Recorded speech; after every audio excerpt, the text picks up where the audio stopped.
The last time I saw my grandchildren, Emma was teaching me a tick-tock dance in my kitchen. 3 days later, I was banned from their lives. I can still see her there, my granddaughter, all gangly 11-year-old limbs and a braces-filled smile, patiently showing me how to move my arms. "No, Grandma Maggie, like this," she'd giggled, her blonde ponytail swinging. Little James had been at the table, tongue poking out as he colored inside the lines of his dinosaur book, just like his daddy used to do at that age. You know, after Harold passed, those Sunday dinners became my anchor. Every week without fail, Brian would bring the kids over. Ashley would come too, of course, though she usually spent most of the time on her phone. I'd make my pot roast, Harold's mother's recipe, and we'd sit around the same oak table where Brian had done his homework for 18 years. That last Sunday started like any other. I suppose I should have noticed the tension when they walked in. Ashley's jaw was set in that particular way that meant trouble, but I was too busy hugging Emma and ruffling James's hair to pay attention. "Smells amazing, Mom," Brian had said, but his smile didn't quite reach his eyes. He kept glancing at Ashley, quick little looks like a student checking if the teacher was watching. We made it through Grace. We made it through my asking about Emma's science fair project. We even made it through James proudly announcing he'd been picked for the kindergarten soccer team. I was just serving the green beans, the ones with the almonds that Emma loved, when Ashley put down her fork. "Margaret, we need to talk." The way she said my name, sharp and formal, made something cold settle in my stomach. In 3 years of marriage to my son, she'd never called me Margaret. It was always Mom or nothing at all. "Of course, dear," I said, still holding the serving spoon. "What's on your mind?" "You're toxic." The words hung there between us like a physical thing. James looked up from his dinosaur placemat, his little face confused. Emma's fork stopped halfway to her mouth. I'm sorry." I set the green beans down carefully. My teacher instincts kicked in. "Stay calm, don't escalate. I don't understand." Ashley leaned back in her chair, arms crossed. "You undermine my parenting constantly. You fill the kids' heads with outdated ideas. You make them think it's okay to disrespect me." "Ashley, I would never." "You gave Emma that book about women scientists without asking me first. You taught James that prayer you used to say with Brian. You're always contradicting what I tell them." I looked at Brian, waiting for him to say something. To explain this was all a misunderstanding. He stared at his plate like it held the secrets of the universe. "Brian." My voice came out smaller than I intended. "Mom," he finally looked up. The guilt in his eyes told me everything. "Maybe it would be better if we took a little break." "A break," the room seemed to tilt. "From what?" "From this, from..." He gestured vaguely around my kitchen. At the refrigerator still covered with the kids' artwork. At the cookie jar shaped like an apple that Emma always rated. We think that some space would be good for everyone." "You're banning me from seeing my grandchildren." The words felt impossible in my mouth. Surely I was misunderstanding. This was my son, my Brian, who used to crawl into my bed during thunderstorms. "It's not a ban," Ashley said, though her satisfied smile said otherwise. "It's boundaries, healthy boundaries." Emma had started crying, silent tears rolling down her cheeks. "Mom, I don't want." "Emma, quiet." Ashley's voice was sharp. "Get your things, we're leaving." "But we haven't had dessert," James protested. "Grandma made apple pie. She always makes apple pie." I said we're leaving. What happened next was a blur. Brian shepherding the kids to the door while avoiding my eyes. Emma trying to hug me while Ashley physically pulled her away. James wailing about pie and dinosaurs and Grandma. And me, standing in my dining room like a fool, still holding Harold's mother's serving spoon while my family walked out the door. "Brian, please," I called after them. "Let's talk about this, whatever I've done." But the door had already closed. Through the window, I watched them pile into the car. Emma's face was pressed against the back window, her mouth forming words I couldn't hear. Then they were gone. I stood there for, I don't know how long. The pot roast grew cold on the table. The untouched apple pie mocked me from the counter. This morning I'd been a grandmother, now I was… what? The drive home was treacherous through tears. Muscle memory guided me through streets I'd driven for 40 years. My mind reeled. Toxic. How was loving my grandchildren toxic? How was sharing stories about women scientists or teaching them Harold's bedtime prayer toxic? My phone buzzed on the passen. Seat. Hope flared maybe Brian was calling to apologize, to explain it was all a terrible mistake, but the number was blocked. For a moment, my thumb hovered over the decline button. I almost didn't answer. My hands were shaking too hard to hold the phone steady. Hello, my voice cracked like a teenager's. Silence. Then a woman's voice, hesitant and soft. Is this Margaret Ellis? Yes, whose? Brian's mother. I pulled over to the shoulder, my heart hammering. Who is this? My name is Melissa. I'm Ashley's sister. The words didn't make sense. In 3 years, Ashley had never mentioned a sister. She told us she was an only child, orphaned young, raised by a distant aunt in Michigan who'd passed just before she met Brian. I don't understand, I managed. I know this is strange. I know she told you she doesn't have family. A bitter laugh came through the phone. That's just one of many lies, Mrs. Ellis. Look, I shouldn't be calling. But when I saw what she posted on Facebook about you being cut off from the kids… She posted about it. Fresh humiliation washed over me. Bad enough to be banished from my grandchildren's lives, but to have it announced publicly. She's spinning it like you're some kind of… Well, it doesn't matter. What matters is there are things you need to know. About Ashley. About who she really is. I sat there in my car on the side of Route 33, watching traffic blur past. Every instinct told me to hang up. This could be anyone, a prank caller, someone trying to cause trouble. But something in the woman's voice, a tremor of what sounded like genuine fear. Why should I believe you're her sister? Because I know about the scar on her left shoulder from when she fell off her bike at 8. Because I know she's allergic to strawberries but tells people it's shellfish because it sounds more sophisticated. Because I know she used to practice her signature for hours, trying to make it look more important. Details. Specific, intimate details that rang with truth. What? What kind of things do I need to know? Another pause. I could hear her breathing quick and shallow. Not over the phone. Can you meet me tomorrow? Somewhere Ashley won't see us. There's a coffee shop called Grounded on the east side of Columbus. Do you know it? I can find it. 10 o'clock. I'll be in the back corner booth. I have. She paused again. I have documents you need to see. Documents. The word sent a chill through me. Melissa is my family in danger. Just meet me tomorrow. And Mrs. Ellis, don't tell anyone about this call, not Brian, especially not Ashley. She can't know I'm in town. The line went dead. I sat there for another 10 minutes, engine idling, trying to make sense of what had just happened. Ashley had a sister who was afraid of her, a sister with documents. You know, I'd always prided myself on being a good judge of character. 35 years of teaching, you learn to read people.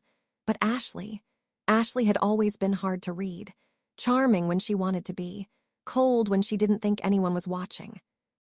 I'd caught her in small lies before, saying she'd been at work when Brian mentioned she'd been shopping, claiming she'd never received my birthday invitation when I'd handed it to her personally.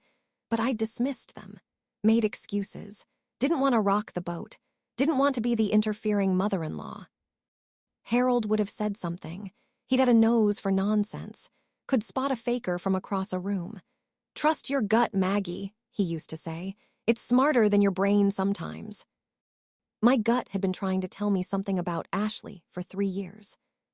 That night, I barely slept. Every time I closed my eyes, I saw Emma's face pressed against that car window. I'd raised Brian to be a good man, a strong man. How had he let this happen? How had I let this happen? By morning, I'd changed my mind about going 3 times. It could be a trap. Ashley could have put someone up to this, testing to see if I'd respect their boundaries. But those details about the scar, the allergies, and the fear in Melissa's voice, that hadn't been fake. I chose my clothes carefully.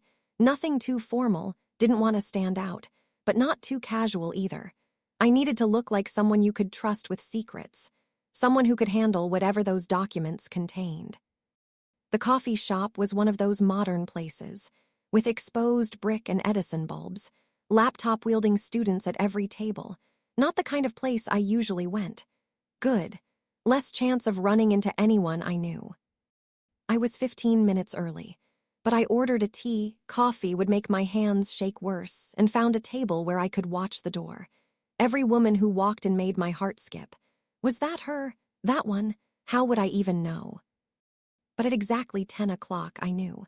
She walked in, scanning the room nervously, clutching a manila folder to her chest. And despite what she'd said on the phone, she looked like Ashley. Not identical, but the same sharp cheekbones, the same way of holding her head.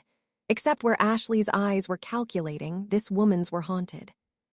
I stood up, her gaze locked onto mine. She nodded once, then made her way to the back corner booth. I followed, my tea cooling in my hand, my heart hammering against my ribs. Time to learn what kind of woman my son had married. The woman in the corner booth looked nothing like Ashley, except for those same calculating eyes. No, that wasn't right. Melissa's eyes were calculating in a different way, like someone who'd learned to assess threats, to measure the cost of trust. She watched me approach the way a deer watches a car, ready to bolt. "Mrs. Ellis," her voice was barely above a whisper. I slid into the booth across from her. "Please, call me Margaret." "I wasn't sure you'd come." She wrapped her hands around her coffee cup, like she was trying to steal its warmth. Most people, when they hear something like this about family, they don't want to know. "Well, I'm here." She studied me for a long moment. Up close, I could see the resemblance more clearly.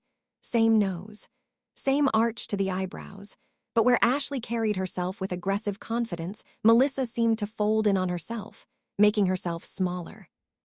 "Before I tell you anything," she said, "I need you to understand something. I'm not doing this to hurt my sister. I'm doing this because—" She took a shaky breath. "Because I've watched her destroy too many lives, and now there are children involved." My stomach clenched. My grandchildren. "How much do you know about Ashley's past?" She told us she grew up in Michigan. Parents died in a car accident when she was 12, raised by an aunt who passed a few years ago. Melissa laughed, but there was no humor in it. "Our parents are alive and well in Traverse City. They haven't heard from Amanda in 6 years." "Amanda?" "That's her real name, Amanda Winters. She's been Ashley for, I guess, about 4 years now, since she left Michigan." The coffee shop noise faded to a buzz in my ears. "I don't understand." "My sister is," Melissa struggled for words. "She's brilliant, charming, and completely without conscience. She's been running cons since high school, but it got serious about 6 years ago." "Cons, you mean?" "I mean she targets people, gains their trust, and takes everything she can." Melissa's hands trembled as she reached for the manila folder beside her. At first, it was small stuff. Borrowed money she never paid back. Credit cards opened in roommates' names. But then, she opened the folder and pushed it across to me. The first thing I saw was a newspaper clipping. The headline read, "Local Youth League Treasurer Missing with $75,000 in funds." My hands were steady, "Thank you, teacher training," as I picked up the article. The photo was grainy, but it was Ashley. Younger, hair a different color, but definitely her. "She volunteered to be treasurer for a youth sports league," Melissa explained. "Single moms trusted her with their kids' activity fees, fundraiser money, equipment funds. She cleaned out the accounts and disappeared. Some of those families," her voice broke, "some of them couldn't afford to pay twice. Their kids had to quit." I turned to the next clipping. "Elderly couple loses life savings to caregiver scam." "The Petersons," Melissa said quietly. "She answered their ad for a home health aide. Convinced them she was a nursing student, needed help with tuition. They were lonely, childless. They wanted to help a young person get started in life." The details in the article made me sick. Forged checks, manipulated bank transfers. a reverse mortgage taken out without their knowledge. By the time anyone realized what was happening, Amanda Winters had vanished and the Petersons were facing foreclosure. "There's more," Melissa said, but I was already seeing it. Page after page. A landlord left with months of unpaid rent and a destroyed apartment. A small business owner whose credit was ruined. A church congregation whose building fund disappeared along with their beloved youth coordinator. The police. She's too smart, never stays anywhere long enough, always has a sob story ready, always leaves just before people start comparing notes. Melissa pulled out another document. This is a warrant for her arrest in Michigan. Fraud, embezzlement, identity theft. But Amanda Winters doesn't exist anymore. She's Ashley now. Ashley. She paused. What last name is she using? Ellis. She took Brian's name. Of course she did. New name, new state, new life. Same old pattern. I stared at the papers spread between us. My neat, organized teacher's mind trying to reconcile this with the woman who sat at my dinner table every Sunday. The woman my son loved. The mother of my grandchildren. No, wait. She has 2 children with Brian. I said slowly. Emma's 11, James is 5. They've been married 3 years, but... Let me guess. Emma was from a previous relationship, father tragically deceased. The room tilted. Yes, she said he died in Afghanistan, military. She had his flag and everything. There was no first husband. Well, not a dead one anyway. Emma's father is a man named Craig Morrison, lives in Detroit. Amanda told him she was taking Emma to visit family for a week. That was 5 years ago. He's been looking for them ever since. I pressed my hand to my mouth. Emma, sweet, bright Emma who looked nothing like Brian but everything like the man in the photo Melissa was now showing me. She kidnapped her. Parental kidnapping is hard to prosecute when there's no custody order. They weren't married. But yes, she took Emma and ran, started over, found your son. Because he had money, I thought of Brian's IT consulting firm, successful but not wealthy. Because he was kind, stable, trusting. Melissa met my eyes. Because he had a mother who would welcome a woman with a tragic past and help raise her children. You were part of the package, Margaret, a built-in babysitter, a respectable family to hide behind. All those times Ashley had dropped the kids off for emergencies. All those weekends, she'd needed me to watch them while she and Brian took trips. I'd been so happy to help, so grateful to be needed. Why ban me now? I asked. If I was useful. Because you were starting to notice things, weren't you? And I had been. Little things. Inconsistencies in her stories. The way she'd panic if someone from her supposed past called. How she'd changed her phone number 3 times in 3 years. The way she'd gone rigid when we'd run into someone at the mall who'd called her Amanda. She said it was a case of mistaken identity, I whispered. It wasn't. Melissa's voice was gentle now. And she knew you were putting pieces together even if you didn't realize it. So she had to discredit you before you could figure out the truth. Make you the villain. Turn Brian against you. It worked. It always works. That's what she does. Melissa slid the folder across the table with trembling hands. Inside were photocopies of court documents that made my blood run cold. State of Michigan versus Amanda Winters. Case after case. Fraud, embezzlement, identity theft, elder abuse. The legal language was dense, but the pattern was crystal clear. This one, Melissa pointed to a deposition, this was the worst, the Hartley family. I read, my teacher's instincts automatically correcting grammar even as my heart shattered. The Hartleys had hired Amanda as a nanny for their special needs son, Tommy. She'd come with glowing references, all fake, I realized now.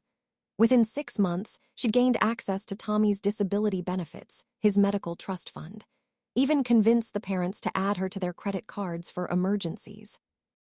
She used Tommy, Melissa's voice was barely audible. Took him to the bank, had him with her when she met with their financial advisor. Who's going to suspect a woman with a special needs child in tow? She knew exactly what she was doing.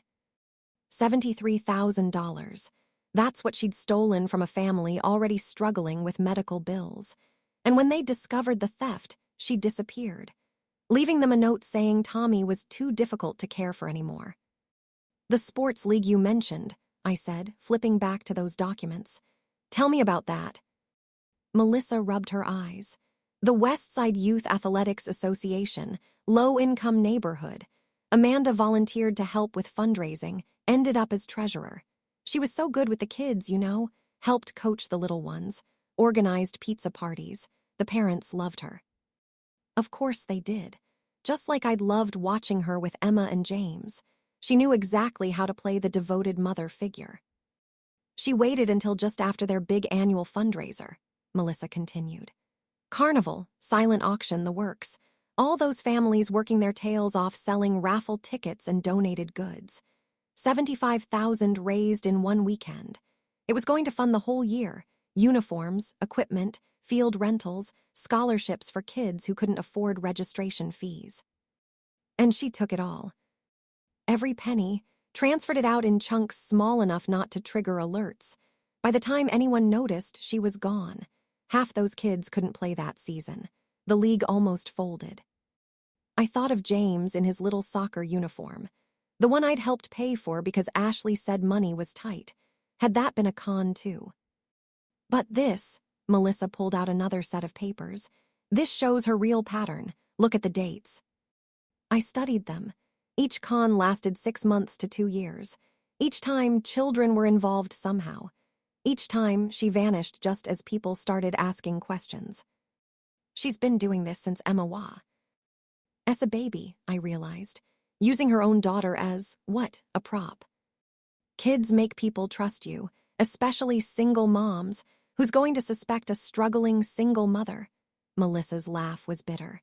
She taught me that trick when we were teenagers. People see what they want to see, Mel. Give them a story that makes them feel good about helping you. My mind raced back through 3 years of memories, seeing them all differently now. Ashley showing up at church that first time. Emma in a dress just a little too small. Their car breaking down in the parking lot where Brian just happened to be volunteering. The way she'd cried when telling us about Emma's father, the war hero who'd never met his daughter.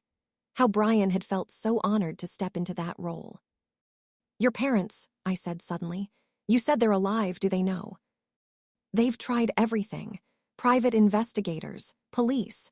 They even hired a lawyer to try to get custody of Emma, but without knowing where Amanda was," Melissa shrugged helplessly. "They're in their 70s now. The stress has aged them terribly. Just like the Petersons, just like all the others in this folder. Lives destroyed, savings stolen, trust shattered. And now she had my Brian, my grandchildren." "We have to tell Brian," I said. But even as the words left my mouth, I knew how they'd sound. The bitter ex-mother-in-law making up wild stories about the woman who'd banned her from her grandchildren's lives. "She's already prepared for that," Melissa said quietly. "Hasn't she? Already painted you as toxic, unstable, if you go to him with this now." She was right. Ashley, Amanda, had played this perfectly. Discredit me first, so anything I said would sound like desperate revenge. "What about the police?" "With what? She's using a new name. Been careful not to commit any crimes here. Yet." Melissa leaned forward. "But she will. She always does. The only question is who she'll target and how much damage." My phone rang, shrill in the quiet coffee shop. Brian's face lit up the screen, the photo from last Christmas. Him laughing as Emma put reindeer antlers on his head. I looked at Melissa. She nodded. "Answer it, act normal." My hands shook as I swiped to accept. "Brian." "Mom, what are you doing?" His voice was cold, furious in a way I'd never heard before. I'm having coffee. What's wrong?" "Don't play dumb. Ashley's friend saw you at Grounded, meeting with someone, showing them family photos." "Family photos? I hadn't." "Are you seriously trying to turn our friends against us? Against Ashley? Mom, this is exactly the toxic behavior we're trying to protect the kids from." "Brian, I wasn't." "I don't want to hear it. This stops now, do you understand? No more stalking Ashley's friends. No more spreading lies. If you can't respect our boundaries, we'll have to take legal action." "Legal action? Brian, I'm your mother." Then act like it. Stop trying to destroy my family. The line went dead. I stared at the phone, then at Melissa. Ashley's friend, I said slowly. But how did she know? Melissa had gone pale. She's having you watched. Oh God, Margaret, she knows I'm here. She knows I found you. My phone rang again. This time I let it go to voicemail. We should leave, Melissa said urgently, already gathering the papers. If she knows I'm here. Wait, I put my hand over hers. The voicemail. Brian's voice filled the space between us as I played it on speaker. Mom, I know you're there. Ashley's crying. The kids are upset. They heard you hired a private investigator. Is that true? Are you actually investigating my wife? The mother of my children? Call me back. Now. A private investigator. I looked at Melissa, who shook her head. She's escalating, Melissa whispered, making you look worse before you can say anything. My phone buzzed with a text from Ashley, the first direct communication from her in 3 years of marriage to my son. I tried to be patient with you, Margaret, but hiring someone to dig into my past, to stalk me, that crosses a line. Stay away from my family or I'll file a restraining order. Attached was a photo, a blurry shot of a man in a car, apparently watching their house, a complete stranger to me. She staged it, I breathed. She hired someone to sit outside their house just to take this picture. That's Amanda, Melissa said grimly, always 3 steps ahead. My phone rang again. Brian, against Melissa's frantic head shaking, I answered. Brian, listen to me. No, you listen. His voice was different now, not just cold, wounded.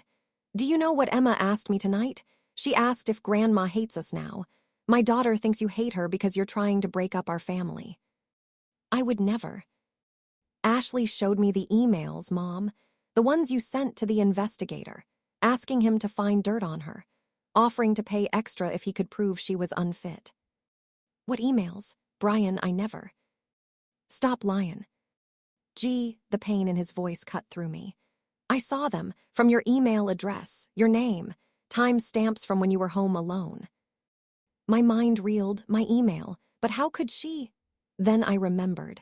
Last month when their computer crashed.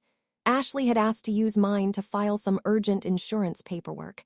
I'd given her my password without thinking, trusted her, like an idiot. Brian, please, meet me somewhere. Let me explain. Explain what? That you can't stand seeing me happy. That you're so possessive you'd rather destroy my marriage than share me. That's not. Ashley's been nothing but patient with you. She insisted we keep inviting you to Sunday dinners even though you made her uncomfortable. She defended you when her friends said you were too controlling. And this is how you repay her. Each word was a knife. Ashley had been playing both sides, painting herself as the patient victim while slowly poisoning my son against me. Brian, she's not who you think she is. Neither are you, apparently. His voice cracked. I thought you'd be happy for me, finally finding someone after Dad died, building a family. But you've been against Ashley from the start, haven't you? No, She told me about the comments, the little digs about her parenting, the way you'd undermine her rules. I didn't want to see it, but... Brian, if you just let me. I'm done letting you do anything. You want to investigate. Fine, but you do it without us in your life. Don't call, don't text, don't drive by the house, don't contact the kids' schools. Nothing. You can't mean that. I'm protecting my family, Mom, the way Dad would have wanted me to. The use of Harold's memory against me was the final blow. Harold, who'd always said family came first, who'd built his whole life around protecting us. Your father would want you to hear the truth, I managed. The truth, Brian laughed bitterly. The truth is that my wife loves me. She's raising my children. She's building a life with me, and you can't stand it. Brian. Goodbye, Mom. The line went dead. This time I knew he wouldn't call back. I sat there, phone in my hand. Melissa's stolen evidence spread between us, and felt something crack inside me. 35 years of teaching had taught me patience. 3 years of widowhood had taught me resilience. But this, my own son, turned against me by a woman whose real name he didn't even know. I'm sorry, Melissa said quietly. I know how she works, how she twists everything. He thinks I hired an investigator, sent emails plotting against her. I looked at the evidence again. Even with all this, he won't believe me now. That's why I came to you. She's too good at this. By the time people realize what's happening, she's destroyed their credibility. I pulled out my wallet, found the photo I always carried. Last Easter, Emma in her pink dress, James with chocolate on his face, Brian laughing at something Ashley had said. We looked like a perfect family. What would you do, I asked Melissa, if they were your grandchildren? She was quiet for a long moment. I'd fight, but smart, the way she does. She gathered up the papers, pressed them into my hands. Keep these, make copies, and Margaret, she will slip up. She always does when she feels safe, when she thinks she's won. And then you'll be ready. I stared at the photo of my grandchildren. Emma's smile so bright it hurt to look at. James clutching his dinosaur. My son, blind to the danger in his own home. Harold's voice echoed in my memory. Sometimes, Maggie, doing the right thing means being willing to be the bad guy for a while. I'd spent my whole life avoiding conflict, keeping peace, smoothing things over. Look where it had gotten me, banned from my family, painted as a villain, my grandchildren thinking I hated them. No more. I looked up at Melissa. Something in my face must have changed because she nodded slowly. What do you need from me? She asked. I stared at my grandchildren's photo, making a decision that would have terrified the old Margaret, the one who believed keeping family peace was worth any price. Everything, I said.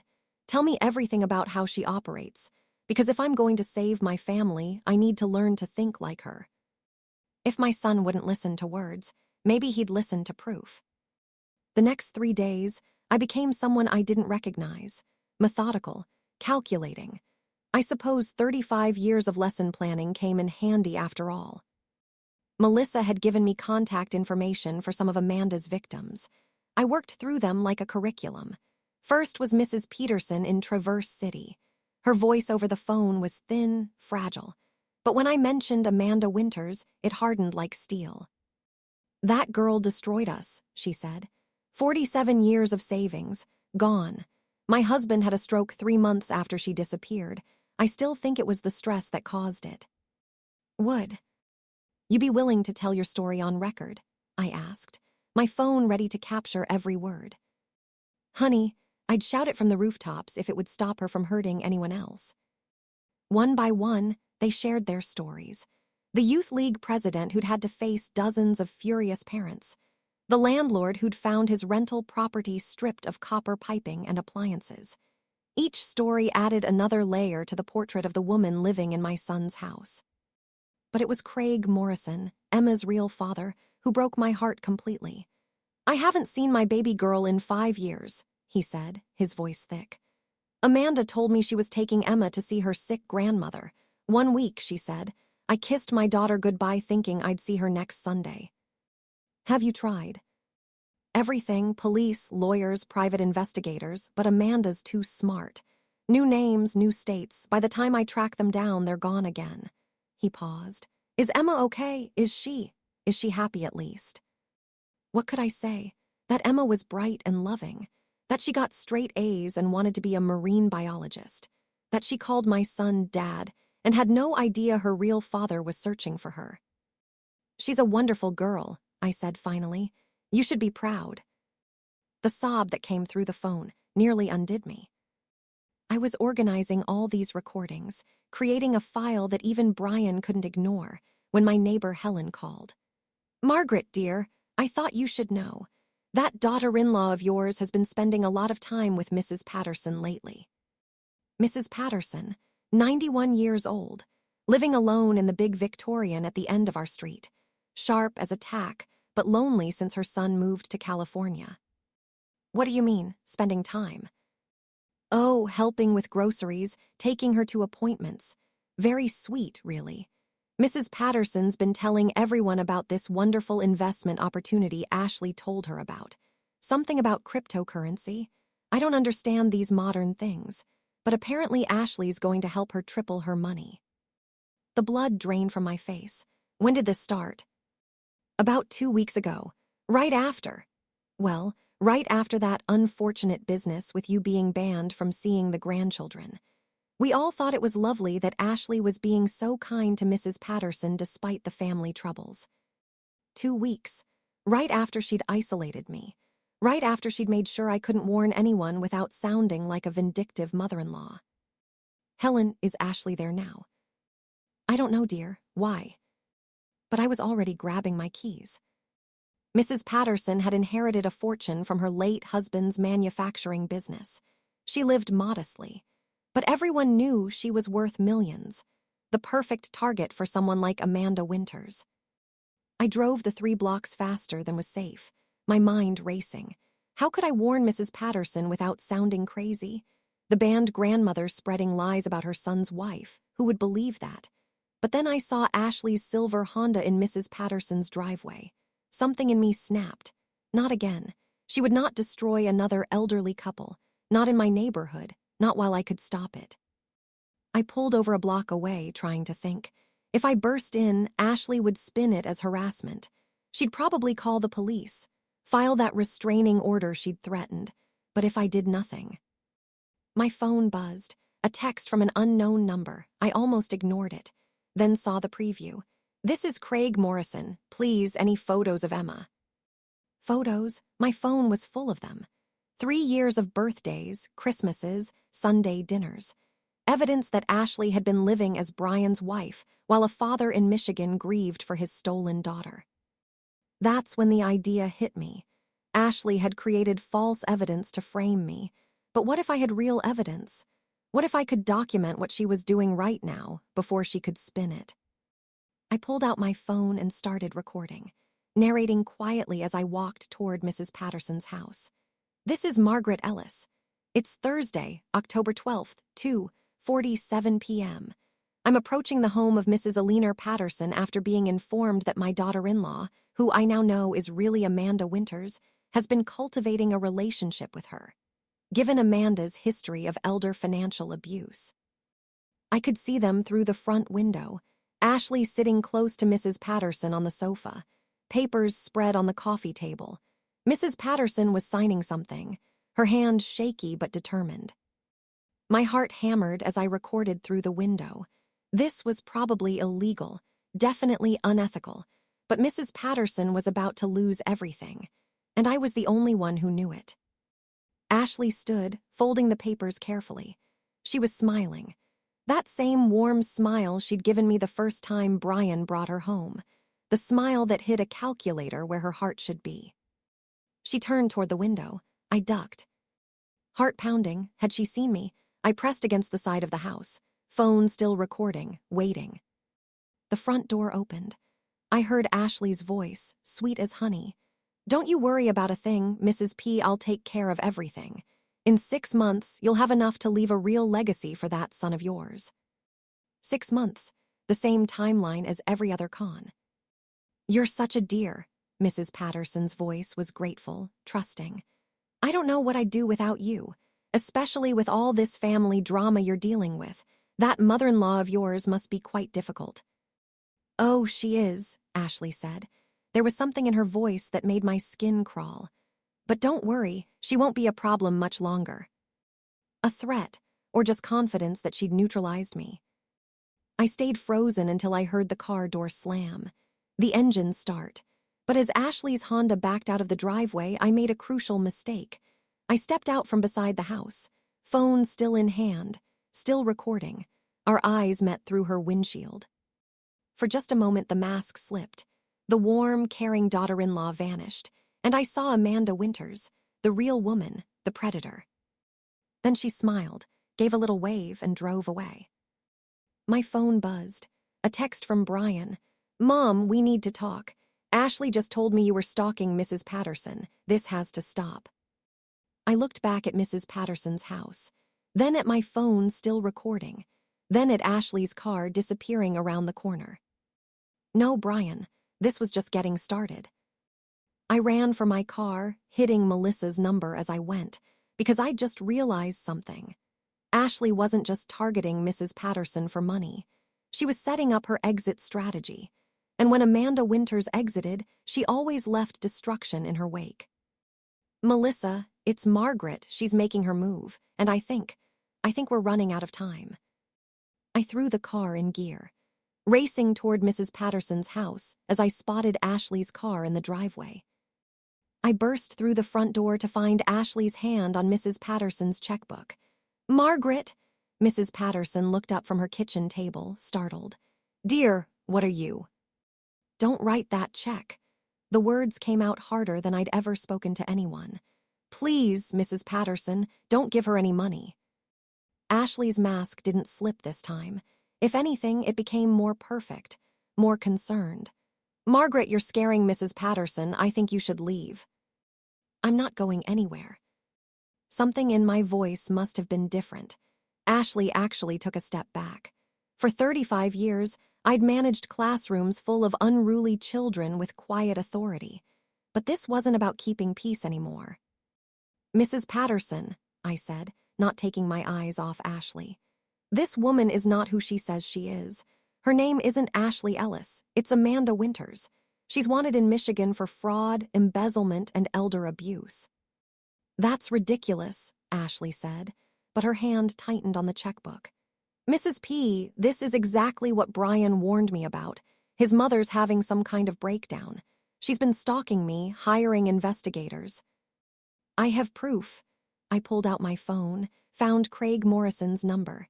This is Emma's real father, the one Ashley told us died in Afghanistan. Would you like to speak with him?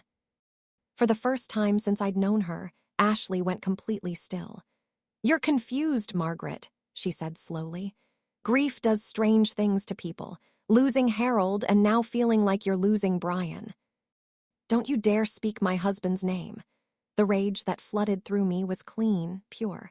Not with the same mouth you used to lie to my son. Mrs. Patterson's eyes darted between us. I don't understand. Ashley, dear, what is she talking about? Ashley's smile was patient, patronizing. It's sad, really. She can't accept that Brian has moved on, built a new family. She's invented this whole fantasy. I hit play on my phone. Mrs. Peterson's voice filled the kitchen. That girl destroyed us. 47 years of savings, gone. Then the Youth League president. $75,000, every penny those families raised. Then Craig. I haven't seen my baby girl in 5 years. Ashley lunged for my phone, but I'd been expecting it. I stepped back, holding it high. That's when she made her mistake. She grabbed my wrist, twisted hard, trying to force the phone from my hand. Stop it, Mrs. Patterson cried. Both of you stop. But I didn't stop. For the first time in my life, I didn't back down to keep the peace. I wrenched free, stumbling against the kitchen counter, and kept playing the recordings. You crazy, Ashley caught herself. But Mrs. Patterson had heard the venom in her voice. The mask was cracking.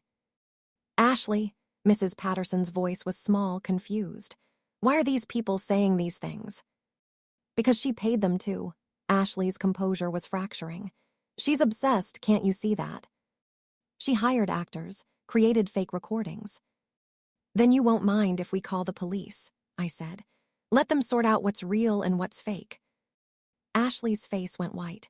You wouldn't. Brian will never forgive you. Brian will thank me when he learns the truth. The truth, Ashley laughed, ugly now. The truth is you're a pathetic old woman who can't let go. Your husband's dead, your son has a new family, and you can't stand being replaced. There it was, the real Amanda Winters, finally showing herself. I'm not the one being replaced, I said quietly. You are. It's what you do, isn't it? New name, new state, new family to destroy. How many times have you done this, Amanda? My name is Ashley. Your name is Amanda Winters, and you're under arrest for violation of parole. We all turned. I hadn't heard the door open, but there stood 2 police officers. Behind them, Melissa, holding her phone. I called them 20 minutes ago, Melissa said quietly. When you said she was making her move, I figured it was time. Ashley, Amanda, looked at her sister with pure hatred. You always were jealous of me. No, Melissa said sadly. I was terrified of you. There's a difference. One of the officers stepped forward. "Ma'am, we need you to come with us. You can do this quietly or—" "This is a mistake," Amanda's voice pitched higher.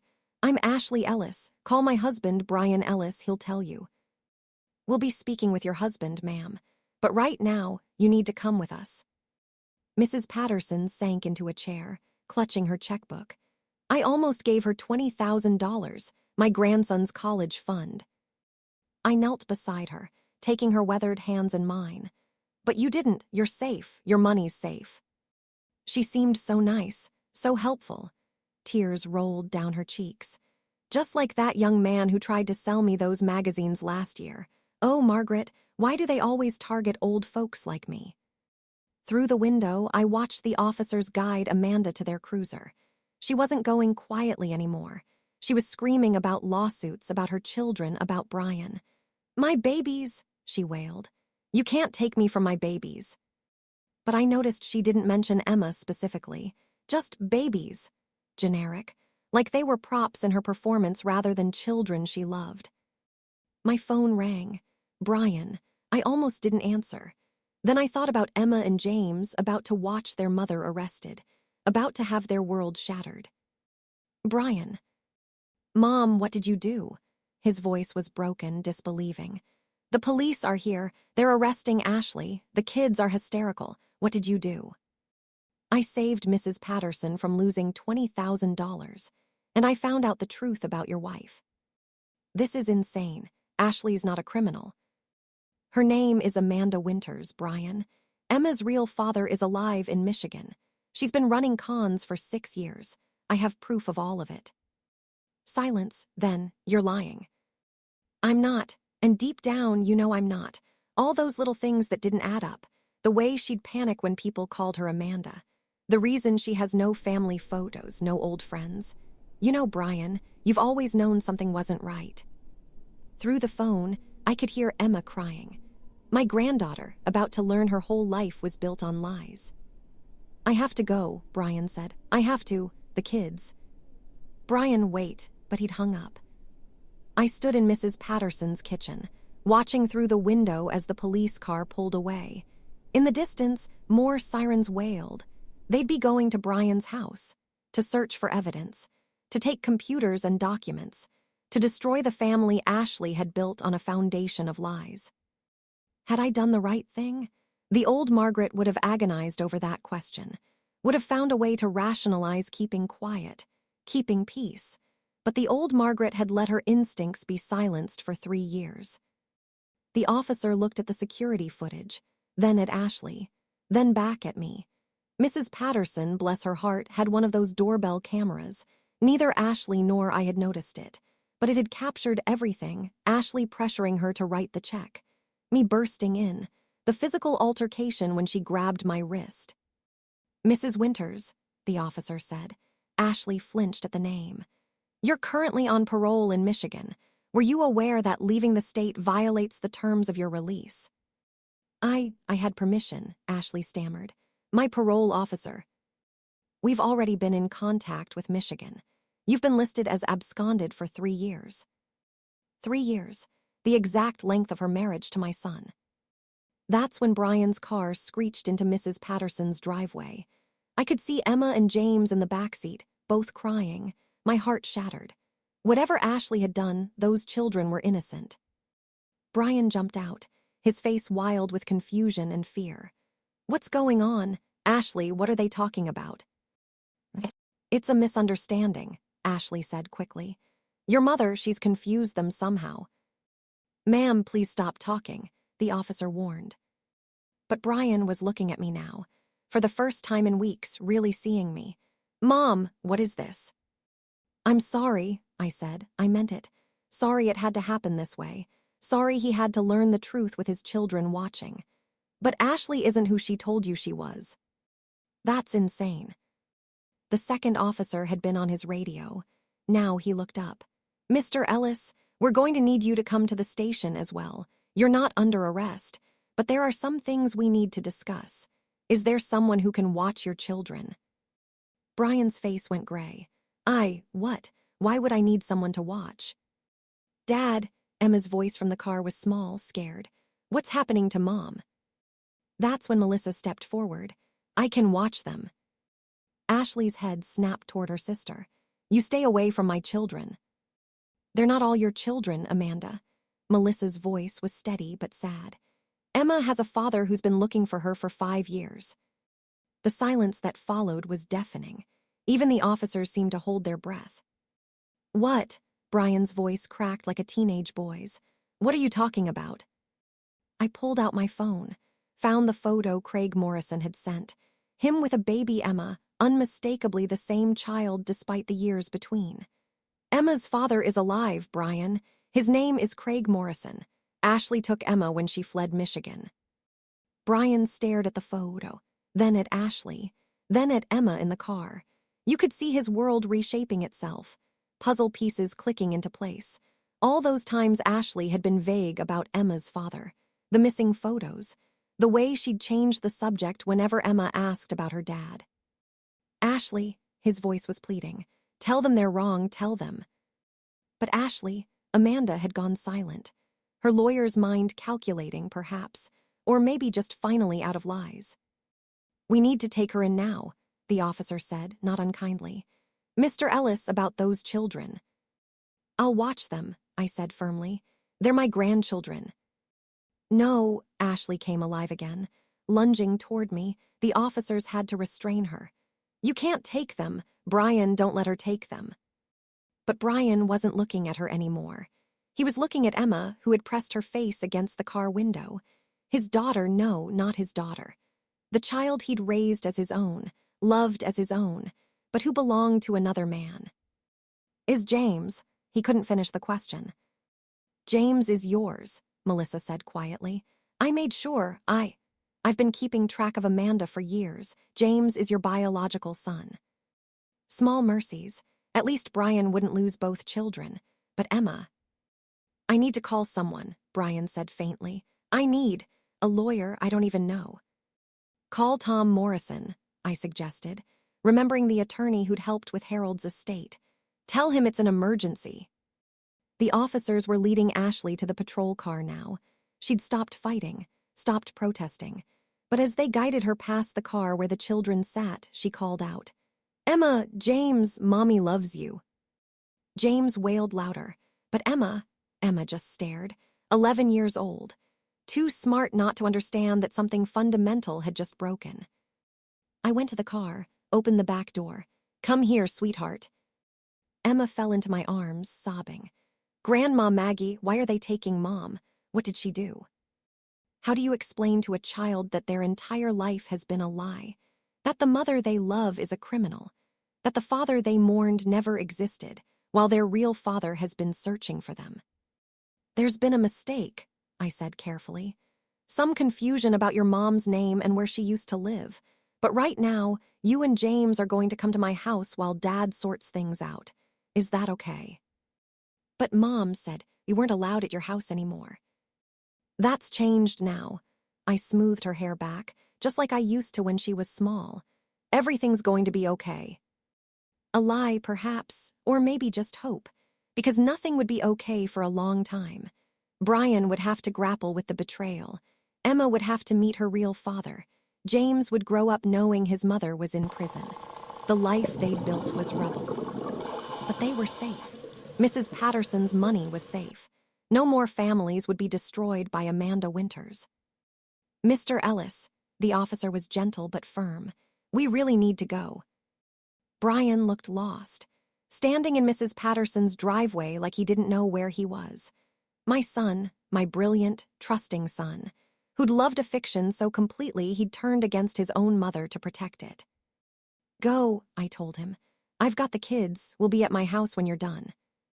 He nodded numbly, then seemed to really focus on me for the first time. Mom, I said terrible things to you. Later, I said, I'll deal with all of it later. Right now, just go find out what we're dealing with. He climbed into his car like an old man, movements careful and deliberate. As he pulled away, following the police car, I saw him look in the rearview mirror at the children. The longing in that look broke my heart all over again. Grandma, James had stopped crying, his 5-year-old face confused. Is Mommy in trouble? Yes, sweetheart, but it's grown-up trouble. Nothing for you to worry about.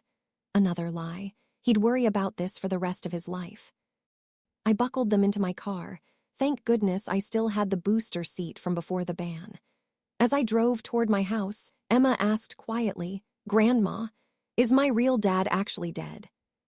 I glanced at her in the mirror. Those sharp eyes, so like the man in the photograph. No, sweetheart, he's not dead. Oh, she processed this for a moment. Is he nice? I think so. He's been very worried about you. Oh, she said again, then. Is that why Mom's in trouble, because she lied? Kids understand more than we give them credit for. That's part of it, yes. Mom, I'm so sorry, Brian whispered. But I was already reaching for my grandchildren.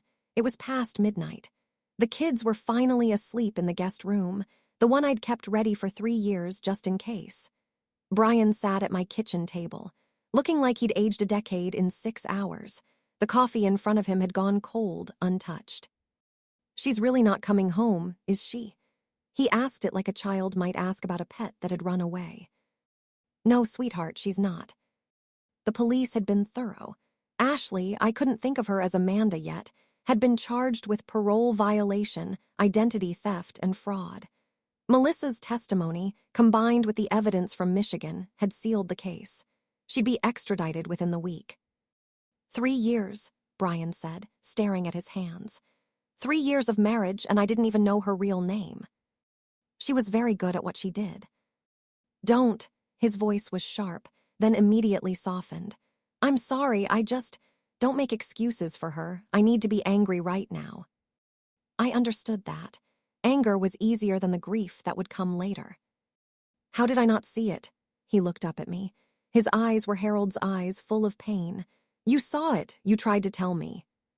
I saw pieces, felt something was wrong, but I didn't see the whole picture either, not until Melissa called. Melissa, he laughed bitterly. My sister-in-law, who I didn't know existed. We sat in silence for a moment. Through the window, I could see the first hints of dawn. A new day. The first day of whatever came next. What do I tell Emma? Brian asked finally. How do I explain that her whole life has been a lie, that her father, her real father, has been looking for her? The truth, I said, in pieces she can handle with help. Craig Morrison wants to meet her. The police gave me his number. He's flying in tomorrow. Brian's voice cracked. I've been her dad for 3 years, changed her diapers, taught her to ride a bike, went to every school play, and now this stranger. You're still her dad in every way that matters. Am I? Legally, I'm nothing to her. Ashley and I. He stopped, realizing. Oh God, is our marriage even legal if she used a fake name? So many dominoes falling. So many pieces of their life that would have to be examined, sorted through, rebuilt, or discarded. Tom Morrison will help sort out the legal aspects, I said. Right now, focus on the children. They need stability. Stability? He laughed again, hollow. Their mother's in jail. Emma's about to meet her real father. I don't even know if I have legal custody of my own son. How's that for stability? You have me, I said simply. The children have both of us. That's a start. He looked at me then, really looked at me. I said such horrible things to you, accused you of being jealous, toxic. I chose her over you. You chose your wife over your mother. That's what you're supposed to do. But she wasn't really my wife, was she? Just another con, another mark. The anger was building again. Good. He'd need it to get through what was coming. Do you know what the detective told me? She'd already started setting up her exit. New identity documents. Bank accounts I didn't know about. She was going to leave us, Mom, take the kids and disappear just like she did to Craig. But she didn't. We stopped her. You stopped her, while I was calling you toxic and threatening restraining orders. He put his head in his hands. I'm so sorry. I know. I turned the kids against you, let her poison them.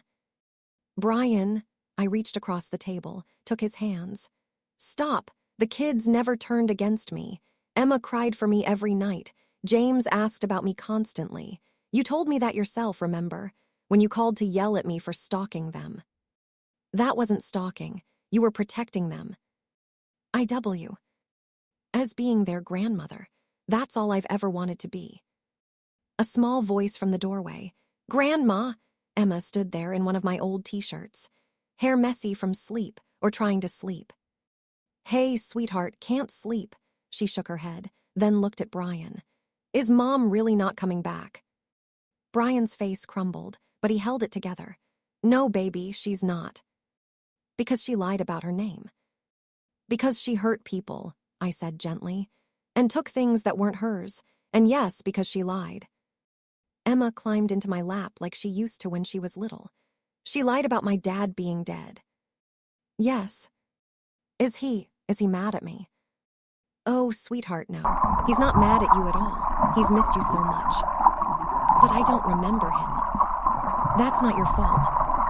She was quiet for a moment. Then, will I have to go live with him? Brian made a sound like he'd been punched. I held Emma tighter. That's something the grown-ups will figure out, I said. But no matter what happens, you'll always have your dad, Brian, and you'll always have me. And now you have another dad who loves you too. That's a lot of people who love you. Mom loved me too, she said in a small voice. Didn't she? How do you answer that? Did Amanda Winters love her daughter, or was Emma just another prop in her cons? I thought of how she'd used Emma to gain trust, to steal from families. But I also remembered her reading bedtime stories, braiding Emma's hair, cheering at soccer games. I think she loved you the best way she knew how, I said finally. It seemed to be enough. Emma relaxed against me. Within minutes, she was asleep. Brian carried her back to bed, then returned to the kitchen. Thank you, he said, for knowing what to say, for being here, for everything. That's what mothers do. Good mothers, he corrected. I forgot what that looked like for a while. The sun was fully up now, painting my kitchen golden. In a few hours, Craig Morrison would arrive. Lawyers would call. Decisions would have to be made. The real work of rebuilding would begin. But for now, my son was home. My grandchildren were safe. The truth, painful as it was, had set us all free. Mom, Brian said, can the kids and I stay here for a while, just until I figure things out? As long as you need. It might be a long time. I've got nothing but time. He smiled then, the first real smile I'd seen from him in weeks. I love you, Mom. I love you too. 3 months later, new routines establishing. Emma's tick-tock dance looked different in my kitchen now, lighter somehow, free. Grandma, you're still not moving your arms right, she giggled, the sound filling my heart in ways I'd never be able to explain. 3 months ago, I thought I'd never hear that laugh in my kitchen again. I'm trying, I protested, flailing my arms in what I hoped was the right direction. These old bones weren't made for tick-tock. You're doing great, Mom, Brian called from the stove where he was stirring the pot roast. Harold's mother's recipe, the one I'd been teaching him every Sunday since they'd moved in. He'd insisted on learning everything, not just the cooking, but the stories behind each dish. The family history seasoned into every recipe. James ran in from the living room, his dinosaur roaring. Daddy, when's Mr. Craig coming? Not until tomorrow, buddy. Remember, Tuesday visits. Tuesday visits. That's what we called them now. These careful, court-supervised meetings between Emma and her biological father. Craig Morrison had been more patient and understanding than anyone could have expected. No demands for immediate custody. No anger at Brian for unknowingly keeping his daughter from him. Just a quiet, steady presence. Slowly building a relationship with the daughter he'd lost. Dr. Sarah says it's okay that I call them both Dad, Emma announced, still dancing. Brian Dad and Craig Dad. She says families come in all shapes. Dr. Sarah, our family therapist, had been a godsend. Twice a week, sometimes more. Helping us all navigate this new reality. Teaching Brian to trust again. Helping the kids process their mother's absence. Even working with me on my tendency to avoid conflict, though I think we'd all agree I'd gotten over that particular issue. That's right, sweetheart, I said, finally giving up on the dance and collapsing into a kitchen chair. Families are about love, not just labels. Is Mom's family about love? James asked innocently, looking up from his dinosaurs. The kitchen went quiet. We'd learned not to rush to fill these silences, to let the children work through their thoughts. Mom made some bad choices, Brian said carefully, still stirring the pot. But I think she loved you both in her own way. Amanda, we could call her that now, had been sentenced to 5 years. With good behavior, she'd be out in 3. The children could write to her if they wanted, though only Emma had tried, sending one let. That said simply, I hope you're okay. I'm okay too. Melissa loves us, Emma added. She sends me books. Ashley's sister had returned to Michigan but kept in touch. She sent gifts for the children's birthdays, called every few weeks, building the relationship Amanda had denied them, trying to be the aunt they'd never known they had. Speaking of books, I said, don't you have that report due tomorrow? Emma groaned dramatically. It's almost done. I just have to write the conclusion. After dinner homework, Brian said, sounding exactly like Harold used to.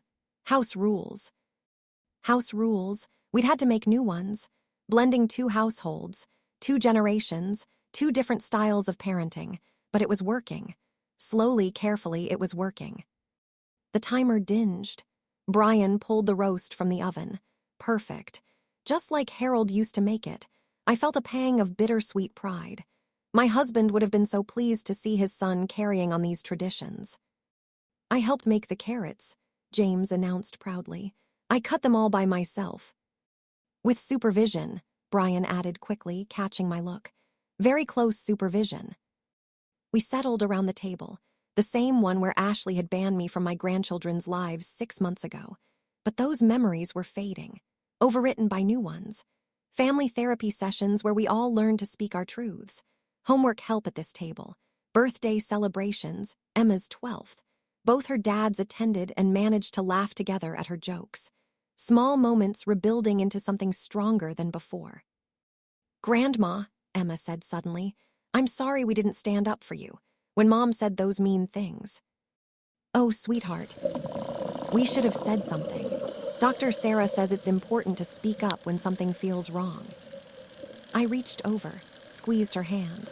You were protecting yourself the only way you knew how. That's nothing to apologize for. But you protected us better, she insisted. You knew something was wrong and you didn't give up. That's what grandmas do, I said simply. And moms, Brian added quietly. Good moms fight for their children, even when those children are too stubborn to see it. We ate in comfortable silence for a while, the kind of peace that only comes after weathering a storm together. James chattered about kindergarten, about his new best friend Marcus, and yes, we'd all noticed the name, but nobody mentioned it. Emma talked about her science fair project, the one about marine biology that Craig was helping with. Turned out he was an oceanographer, one of many truths Amanda had twisted. After dinner, as Brian helped Emma with her report and James colored at the table, I stood at the sink washing dishes, thinking about Harold. What would he make of all this? His family, broken and reformed into something different but somehow stronger. Trust your gut, Maggie, I could almost hear him saying. It's smarter than your brain sometimes. My gut had been right about Ashley, but more importantly, my gut had been right about fighting for my family, even when it meant being the villain in their story for a while. Mom, Brian appeared beside me, dish towel in hand. I've been thinking about the house. They'd been staying with me for 3 months, but Brian still owned the home he'd shared with Ashley, a decision that had been hovering unspoken. I think I'm going to sell it, he said. Start fresh, maybe look for something with an in-law suite. I stopped washing, looked at him. Brian, you don't have to. I know, but I want to. The kids need you. I need you. And you need us too, don't you? I thought about my empty house those 3 years after Harold died. How I'd filled it with memories and silence. How different it was now. Alive with children's laughter and chaos and hope. Yes, I admitted. I do. Then it's settled. We'll find something new, together. Together, such a simple word, but it held everything. All our pain, all our healing, all our hope for whatever came next. Emma appeared in the doorway. Report's done. Can we watch a movie? Did you brush your teeth? Brian asked. I will right now. Me too. James abandoned his coloring and raced after his sister. Brian and I stood in my kitchen, listening to the thunder of feet overhead. The sound of a family being a family, not perfect, not without scars, but real and present in ours. Thank you, Brian said softly, for not giving up on us. Never, I promised. Not ever. And I meant it. Because that's what love does. It fights, it persists, it protects. Even when keeping the peace would be easier, even when the truth is painful, even when being right means risking everything. Especially then. You know, looking back now, the hardest part wasn't discovering Ashley's lies or facing her threats. It wasn't even being banned from my grandchildren's lives. The hardest part was going against everything I'd been taught about keeping. Family peace. For 68 years, I'd been the peacemaker, the one who smoothed things over, who bit her tongue, who found the middle ground. But sometimes there is no middle ground between truth and deception. Sometimes protecting the people you love means being willing to be seen as the villain. My gut had whispered warnings about Ashley for 3 years. How many other grandparents are feeling those same whispers right now? How many are watching something unfold in their families, afraid to speak up because they don't want to cause trouble? If that's you listening to my story, please know this. Your instincts matter. Your wisdom, earned through decades of living, matters. And sometimes, the most loving thing you can do is refuse to keep the peace. Mrs. Patterson still has her life savings because I chose confrontation over silence. Emma knows her real father because I refuse to accept comfortable lies. My son and grandchildren are safe because I was willing to risk their anger to protect them from a truth they couldn't yet see. If this story resonated with you, if you've ever felt that tug of instinct warning you something's not right, please hit that like button. Your support helps other grandparents find the courage to trust their gut. Subscribe to hear more stories of families who found their way back to each other, even through the hardest truths. And if you've stood up for what's right despite family pressure, share your experience in the comments below. Sometimes, knowing we're not alone gives us the strength to do what must be done. Remember, keeping the peace is admirable, but protecting your family is sacred.